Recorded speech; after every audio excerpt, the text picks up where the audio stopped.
Go. Okay, so this is the endoscopy setup for a standard EGD and colonoscopy procedure. This is the colonoscopy scope that we're about to use right here.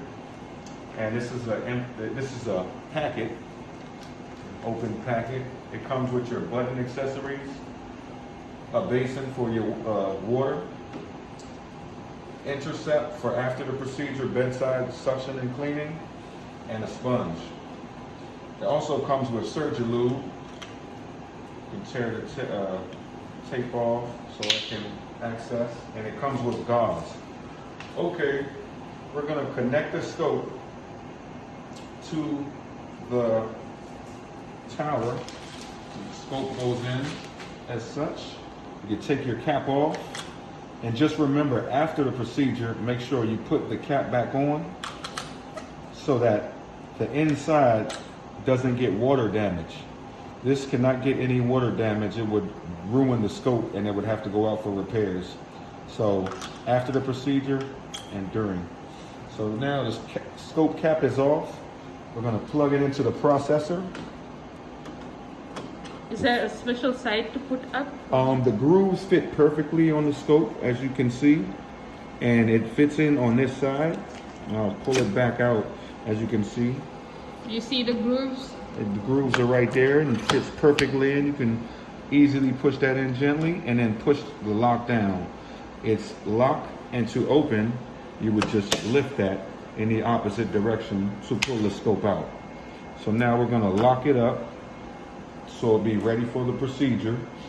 And I'm going to get the scope down and hook up the scope buttons. So the scope buttons come in every pack.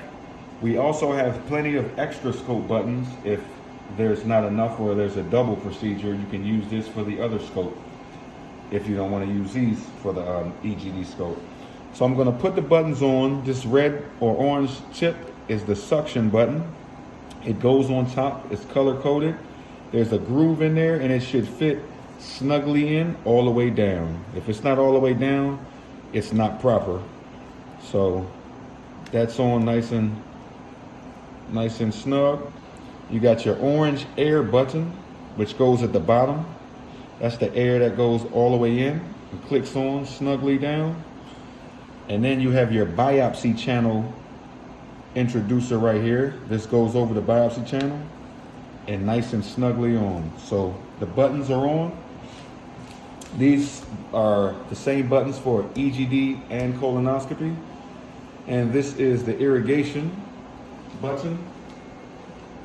This one lure locks on, different than those, but it will lure lock onto this. So you just push it in and screw it in until it's all the way in. All right, so those are the scope buttons. You can attach your suction, which also comes inside the kit. A lot of people already are familiar with the suction, so that will go in the canister. We have solidifier that's already in there. Take this off, and this will connect onto the scope suction. So the scope is ready for suction. Okay, now we're going to hook up the irrigation and the tubing, which is right down here. Our towers have all of the supplies, named, labeled, and everything you need. So the irrigation tubing is down here.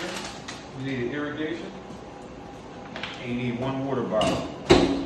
This irrigation is good for 1 full day of multiple procedures. This is good for 1 day, and then it's thrown in the trash. So you can use this for a whole day, multiple different procedures and patients. You open the irrigation, and it has a tag on there. You would put today's date, the time, and an initial at the side to indicate for the next user that this has been used today, and they will know when to throw it away. A sterile water. Is this sterile water just at room temperature? Sterile water is just at room temperature. It doesn't need to be hot, doesn't need to be cold, just a regular sterile water. And this will last this will last 1 day as well, and as long as the water bottle doesn't drain out. So sometimes when you use the irrigation, it pulls from this bottle So you may, after the 5th procedure, need to replace it, or you may not. But it's okay to use this one with it. So we're gonna connect the tubing. It goes into the sterile water, and just kind of make sure you get the perfect groove. You don't want any leaks, so that would prevent your scope from getting air. So that's connected on there.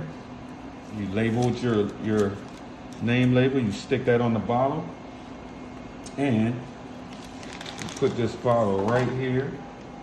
And now we're gonna connect the hookups. Okay, this one hookup is for the irrigation. Let's see, without touching the ground. So the irrigation hookup will go right here, just as I'm doing, into this groove, and then lock on. It works just like the OR irrigation. Yours is similar to that.